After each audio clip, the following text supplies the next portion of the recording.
Hello and welcome to today's edition of Fat Loss Secrets. My name is Angela Derrick. I am a certified macronutrition coach, and I'm also an expert in healing emotional eating and helping you improve your relationship with weight loss and, of course, your relationship with food. And as of today's recording, I don't know what date it is on your calendar as you watch this or as you listen to this podcast, but as of today's recording, it is Tuesday before Thanksgiving. And enter into the holiday season, which for many people, kind of in their minds at least, they start thinking, oh no, this is the season where I tend to gain a lot of weight. And it's either something that you're kind of mindful of as you go through the season, and maybe you go through the social gatherings and the parties and all the festivities that happen between now and the first of the new year. And you're kind of beating yourself up a little bit because you're like, okay, well, I'm eating and I don't want to even know. Like it seems like there's one of a couple responses, one of like three responses. Okay. Eat through the holiday season and be what I call like the ostrich, like stick your head in the sand and you're like, I don't want to know. I probably shouldn't be doing this. And the more I tell myself I probably shouldn't be doing this, the more I do it. And I'm just going to hope and pray that my clothes fit tomorrow. And I'm not going to weigh myself. I'm just going to stick my head in the sand and I'll deal with it after the new year. Right. So that's one approach. And then we have the approach of I am weighing myself. I am dealing with it. I am aware. I don't want to gain weight. I'd rather just try to maintain my weight, but I'm going to feel really nervous and really anxious about everything, every event, every party. And that nervousness, that anxiousness, we kind of start to go to these extremes of, well, I'm not going to eat. I'm going to eat everything. Well, I won't eat tomorrow. And then, we're trying to maintain the weight of what's going on. But now we're like in this place of, I'm just going to go ahead and eat. Oh, no, I'm going to beat up. No, I'm just going to eat. And we keep going back and forth, ping-ponging through these things. The position that I would much rather help coach you into taking the holiday season is a position of balance and a position that's filled with more peace. We're not going to get any peace by like ostriching, taking our head and just kind of sticking it in the sand and say, I'll deal with it later. What that's actually doing, taking away your power. It's saying, I'm not just la, la, la, la, la, la, la, la, la, la, not going to think about it. Right. And we take a passive role and think about what would in your finances if you chose to do that over the Christmas season. I think a lot of people do choose to do that over the Christmas season. Spend, put it on a credit card, spend, and then you have the sticker shock come January when the cards come in, when the bills come in. They're like, oh my goodness, I don't know how I'm gonna know. I didn't know it's this much, right? And then we get mad at ourselves and it feels even worse. So when we take the position of I'm just gonna stretch myself, la la la, I'm just going to eat, enjoy, ignorance is bliss, I'm not going to worry about it. It gives us this illusion of peace, but honestly what all it's doing is procrastinating. You have the illusion of peace because you're not dealing with your actual decisions and your choices at the moment, and you're kind of putting those choices on credit. And then now come down the road when all the celebrating is over, you have the realization my pants aren't fitting anymore, and at times it comes time to pay for, so to speak, or something. Now you have saved all of that for this moment of like, come to Jesus, this moment of reckoning where you get a massive amount of pain. And then that massive amount of pain makes you say, I've got to start the diet. I've got to do something crazy. I've got to do something drastic. I've got to get out of this pain now. And you're willing to do something drastic. Okay. In one sense, it's kind of like ping-ponging. We're just doing it on a larger scale and we're taking more time to do it. We're prolonging everything, and then we're going to feel a massive amount of pain over here after the new year when I can no longer ignore it. And so it's like big wave of pleasure until I get to the point, and then when I can no longer ignore it, big wave of pain. I'm desperate to do anything to get out of this mountain of pain. Okay, option one, right? Option two, like I mentioned before, is the ping-ponging, where you're still oscillating. I don't want to think about it. Oh, I have to think about it. I don't want to think about it. Oh, I have to think about it. But we're doing this smaller scales. You go to the party and you're thinking, oh, I don't want to eat too much. I don't know. I need to say no. I eat good. I need to, and you're trying to stay to your, you're trying to stay good. And you're trying to stay within these bounds of being really strict because I don't want to gain weight, or I want to lose weight. I want to be good, or I don't want to, whatever it is that your goal is. And you wear yourself down because it's exhausting to constantly talk to yourself that way. And then by the end of the night, or at some point in the night, you say, oh, well, I blew it anyway, so I might as well. Then you eat all the things. And then you wake up the next day, and that's your moment of reckoning. Terrible. Why did I do that? Why did I do that to myself again? I'm so mad at me. And then we beat ourselves up. I'm not going to eat it all today. I'm just not going to eat any carbs today. I'm just not going to eat this week. And we start to punish ourselves because we made all those decisions, and then we're ping-ponging kind of on a smaller scale, which still is not giving you actual peace that you need. And it's also taking you out of power. You're not in your power. You're not really in a position of being responsible, able to make decisions, of being able to feel like you're in control and like you're actually owning your experience. And you're either trying to bargain with yourself, or then you say, I don't care, I want peace, so I'm just gonna, forget about it, eat whatever I want, and I'll deal with it tomorrow. We're still kind of giving ourselves that illusion of peace, giving up and wave white flag of surrender, and then saying, well, tomorrow I'll deal with it. And then tomorrow does come, then you're mad at yourself and you feel hopeless and helpless to continue this cycle every time we have an event, or every time we're in a place where people are gathering, eating, and we don't know what to do with food. And like I said, the third strategy is the best. The third type of person is the type of person I would love to coach you and help you into being. And that is the type of person who goes into the holidays, who already has a strategy for how they eat. I kind of consider it like an eating framework in general. And this type of person just has a framework for how they like to eat to remain healthy every single day. And this person has a framework for how they like to exercise to be healthy every day. And what they eat at the party does not change how they exercise, nor does it change how they eat tomorrow. Okay? Because this type of a person knows this is what is best for my body. This is boundaries with food. I'm going to allow myself to enjoy things, but I'm not going to go overboard because I have a healthy template for how I like to eat, and I have a healthier relationship with food. And so this person is not ping-ponging or having all these cravings or having all these love-hate relationships, of needing to kind of ignore what they're doing and then having the come to Jesus moment later. This person is actually having a completely different experience, and the entire experience can be a peaceful one because this person has already developed a relationship with how they want to eat, likes every day, does themselves, does not label food as good and bad, and is, kind of, some would say, more intuitive eater. It doesn't have to be intuitive eating per se, but you have a handle on I need to eat all the time. This is how I choose to eat all the time. And every now and then I might enjoy a little bit more, but that's okay.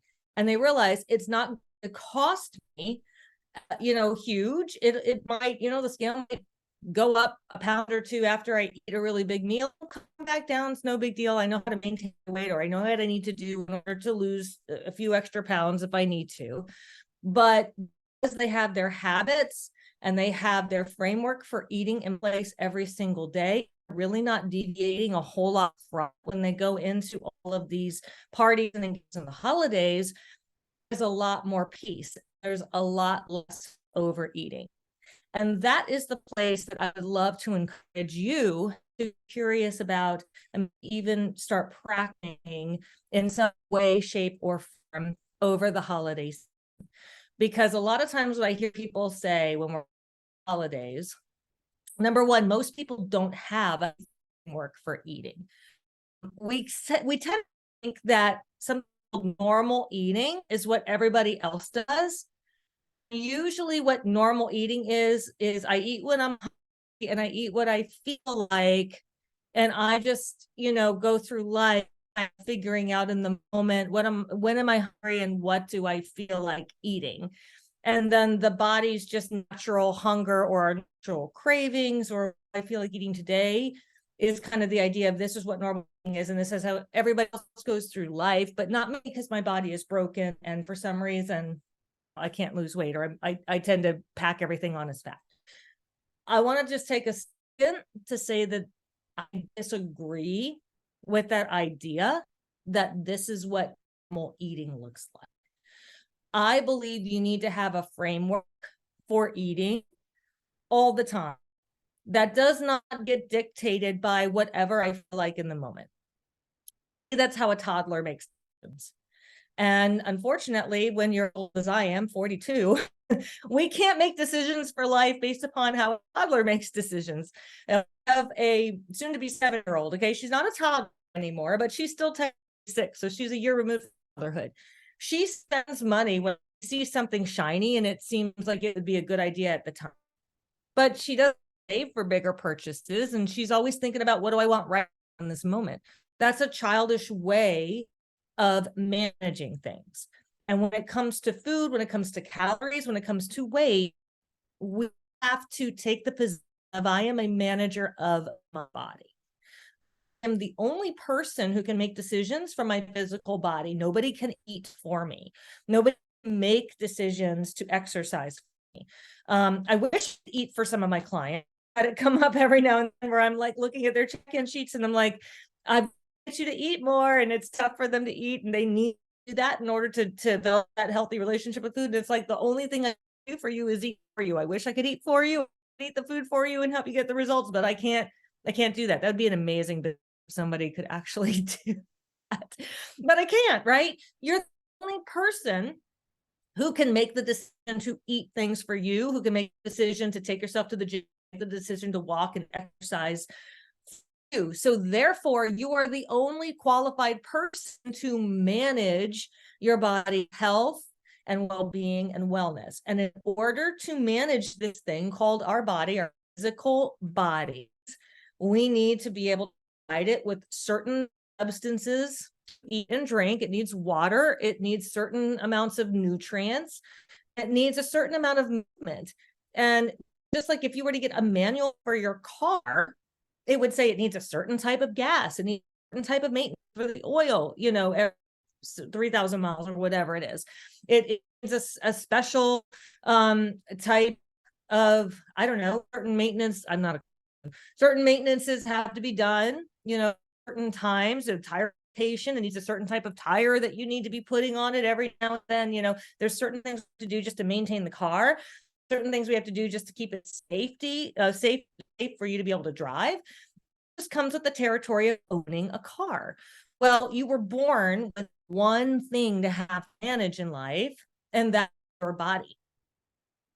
And the ability to be here on this planet living your life, you have to manage it because it's a vehicle that's going to get you anywhere. It's the only thing you're going to live in while you're on this planet. And it's the one thing you were given to manage from day one. Now, granted, a baby, mom and dad were obviously helping you do that. But as an adult, you're no longer a baby. You're no longer a toddler. You're no longer having someone feed you with a bottle. So when we become old enough, mature enough to care for other humans or to care for ourselves on our own, then I now need to begin to take ownership in that area. And I need to begin to say, I decide what my body needs and how I'm going to feed it, how I'm going to get that in. The problem is when we only think that normal eating is when my stomach is hungry and when I only eat what I feel like eating, and some people would call that intuitive eating. The problem is your body is going to respond based on its environment. So if it's used to not getting fed regularly by you and hangry, it's going to adapt. It's going to change. It's only going to tell you I'm really hangry at night and I'm going to need you to eat all the things because you're starving me all day, which technically is not a good management system for nutrients for your body. Imagine doing that to your child. I'm too busy. I can't feed you, kid. I'm only going to give you one meal at night. If you're a parent, most parents, that's not okay. That would be kind of abusive to require that of your children if you had the means to be able to give your children food throughout the day as they're needing it. And yet that's how a lot of grown-up adults kind of go through life, especially with our busy, stressed out lifestyle. So the idea of normal eating being, I just wait for my body to tell me what it wants to eat, and then I feed it that. That's kind of like taking our bodies and assuming they're toddlers, right? And saying, hey, toddler, what would you like to eat? Well, all I want to eat is cookies and cake all day. I'm a toddler. Okay, great. We'll just feed cookies and cake. That sounds great.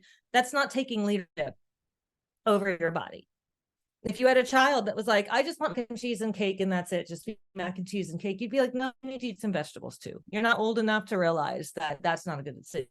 Where our bodies are just going to be sending us the signals and telling us what it feels like in that moment based upon environment and nervous system. Rarely have I ever heard someone say, I just intuitively have been craving broccoli all day. I just can't get enough broccoli, and then I'll hear someone say, I don't know, I'm craving meat. I don't know. I just want a salad, if overdoing it. But honestly, most of the time when you're just kind of, waiting for your body to tell you it's hungry and waiting for your body to tell you what you feel like eating, it's going to steer you down a road based upon its deficiency, based upon what you haven't been giving it, and based upon what it's desperate for, rather than it really intelligently telling you what it needs. So I say all that to say that we have to take a form of leadership over our bodies that isn't just, well, what do I feel like?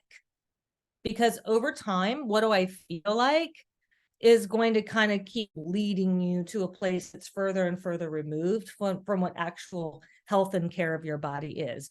That would be like me saying, well, what do I feel like doing for my car? I don't feel like gassing my car today. I'm just going to not gas it up and see what happens. And then when you're stuck on the side of the road, you're like, I was busy. I didn't feel like, filling it up. Wouldn't work for your car. It really doesn't work for your body either, although our bodies are extremely resilient and allow us to get away with that for a while. Okay, so enough of why I don't believe in the whole eat whatever you feel like, you should be fine is what normal eating is, okay?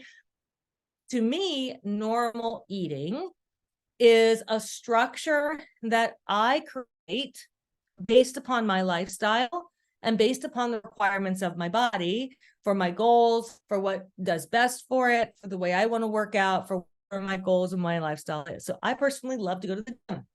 I love bodybuilding. I love working my muscles really hard. I love fit, strong muscles. I want big muscles, right? I like leaning out and losing body fat to a degree that most people may not to, right?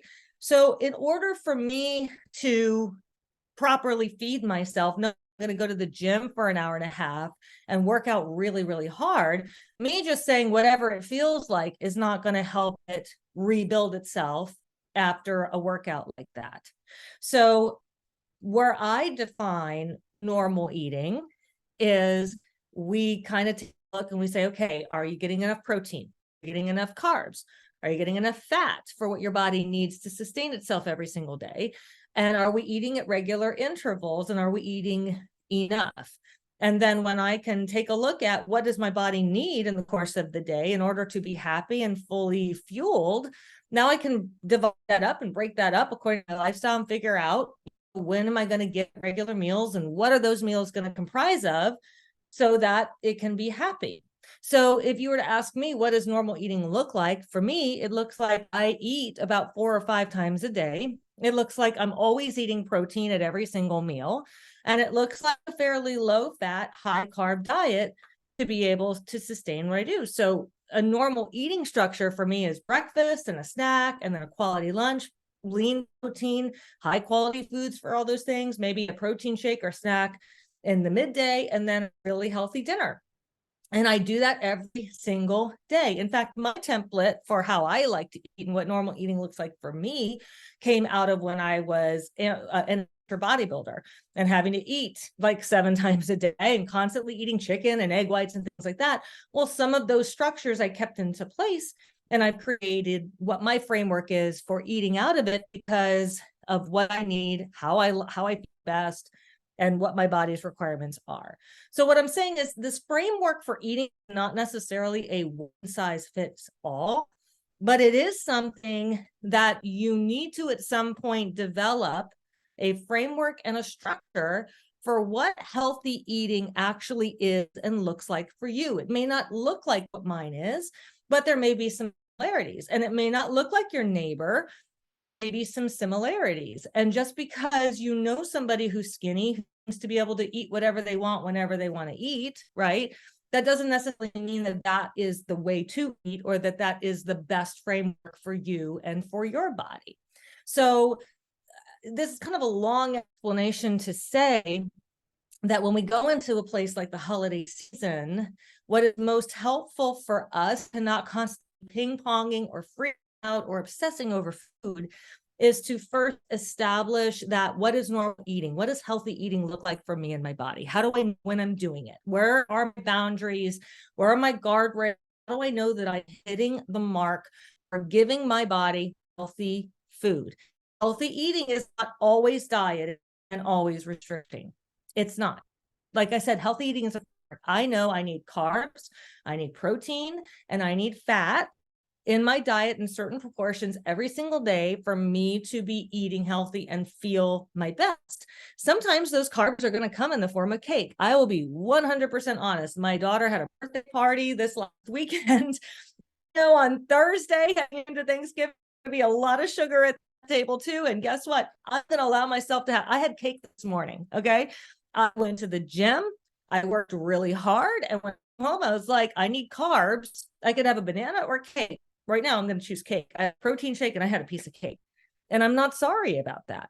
Why? Because I have a framework.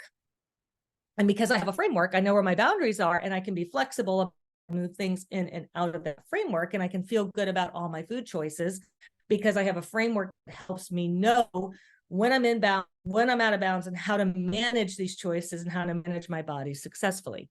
Just like you probably have some sort of a framework for managing your money so that you can know I can pay the bills and I can keep a roof over my head and I can afford Christmas somehow, right? That's what we have to do. So when you go into the holidays already having a framework for what healthy eating looks like, that takes a lot of the anxiety off the table. Because when you're able to eat a normal, healthy framework every single day, even if you're not in a diet, even if I'm not dieting, I'm still eating normal, healthy framework. When I am dieting, because I might have a goal of some sort, I'm still using my framework. I just might be eating smaller portions of certain things like carbs and fat, but I'm still eating my framework. And so then when I go into a holiday gathering, I'm not going in with strategies like I didn't eat anything all day. I arrive hangry and now all the things, and I overeat and I feel sick as a dog and I wake up the next day feeling bloated and terrible. Having the framework prevents a lot of these occasions for overeating because you're going into the events pretty satiated and feeling really, really good. And so then when you have a little bit extra cheese or a little bit over there, it's going to be like, we're good. We're good. And you're going to want to eat less of it. And you're going to naturally have a greater sense of control. And the other thing is, I don't go into those events with the idea that I have too much, I don't need to pull back the next day and push myself. Because I know that because I have that regular framework for eating, my body can handle it if I have a little extra in a meal, and I'm just going to go right back to my normal framework tomorrow, and my body will be fine. It'll process it out. And if I gain a little bit of weight or something, it'll be fine. This is how I keep my metabolism robust and functioning at its highest capacity, so that when I have a little bit of extra, it doesn't all of a sudden make me terrible, and it doesn't like gunk it all up. It can actually process that. If your body's not used to eating anything, and then you overload it with way too much sugar, way too much everything, then it's going to feel awful. And then and then you give it nothing again. Once again, think about how that would be if you had a child that you treated that way. That would be abusive, right? And yet that's how so many of us try to manage our weight during the holiday season, is this all or nothing ping-ponging back and forth. I'm not going to eat anything. I'm going to eat all the things, not going to eat anything, or eat all the things through December and then eat nothing in January, none of which is good for your body. But when you come into the holiday with a framework for how you want to approach your eating throughout the day, and this is just normal eating. This is me eating healthy, and I feel deprived. I feel great. If I have a cookie with lunch, fine. I have a little bit of a cookie, but I can say yes to the cookie. I can say no to it. And then I go and I'm able to have better control of the holidays. I'm not beating myself up that was a bad choice, having this emotional reaction, because I already have my system, how I need to be eating.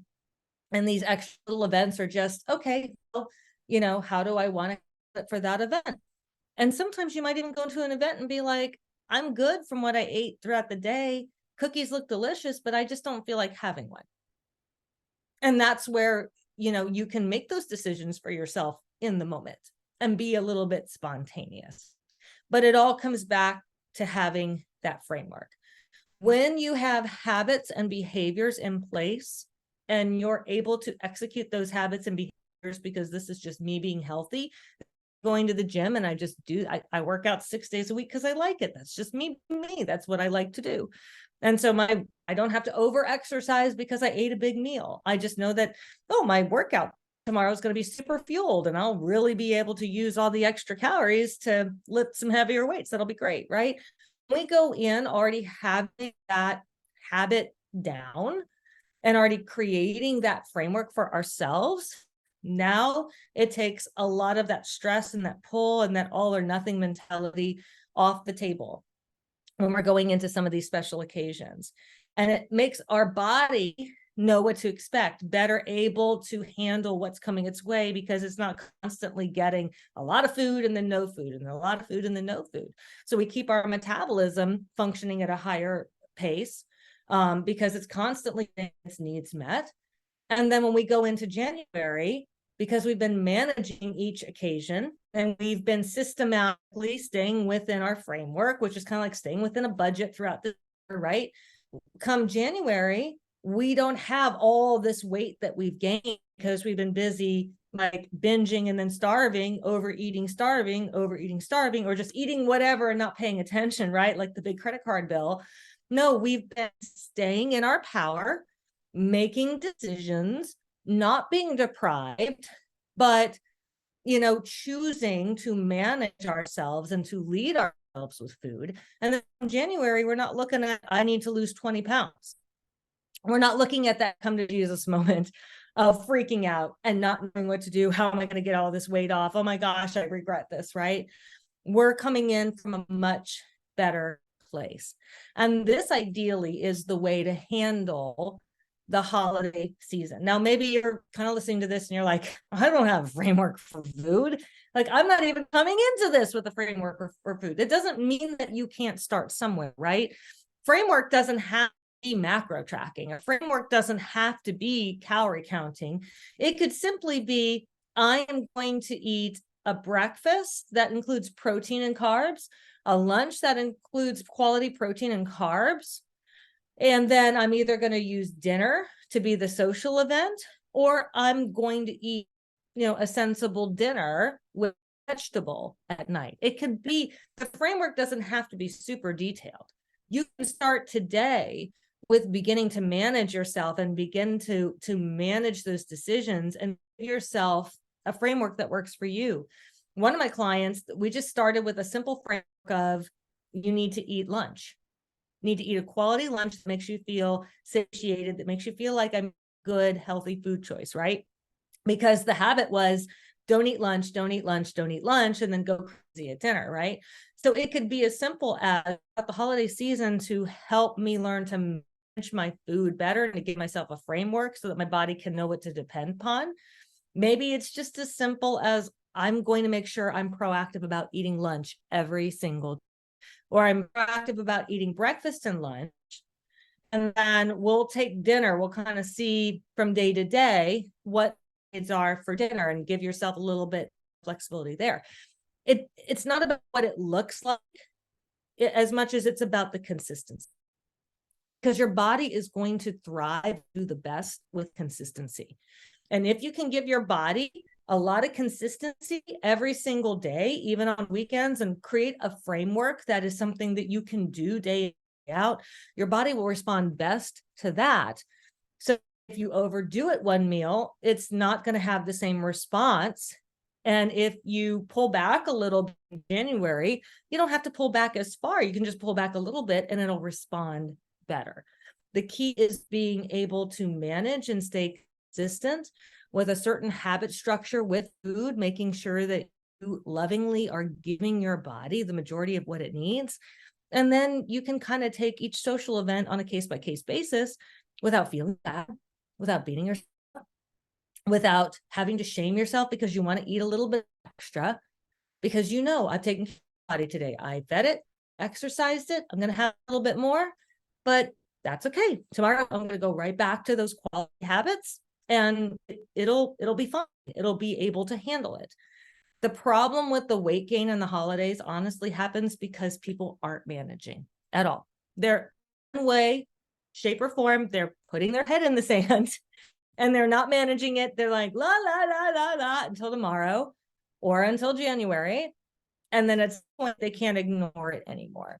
And that's really where the problem holiday weight gain usually tends to come in. When you're on it, when you're managing it in some way, shape, or form, even if you're not trying to wait, even if you're just trying to manage within 3 to 5 pounds, usually you're not going to really come out gaining hardly any weight. Maybe you gain a pound, but you're basically be able to surf through the holidays, enjoy things in moderation, and come out the other side still maintaining, zipping up your pants, basically where you were when you entered into the holiday season.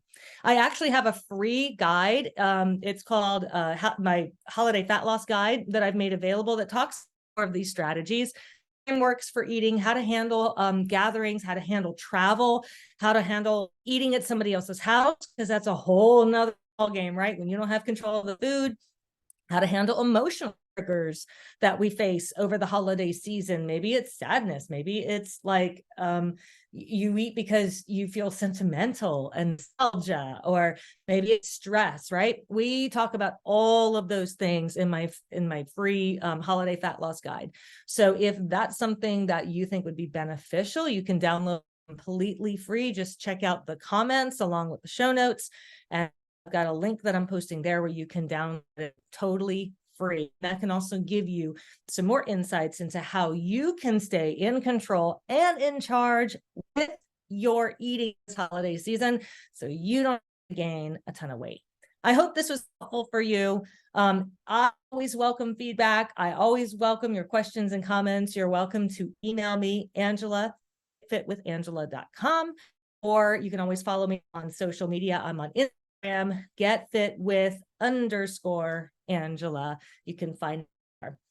Have a happy Thanksgiving. I hope you get to enjoy all things, and I will talk to you next time.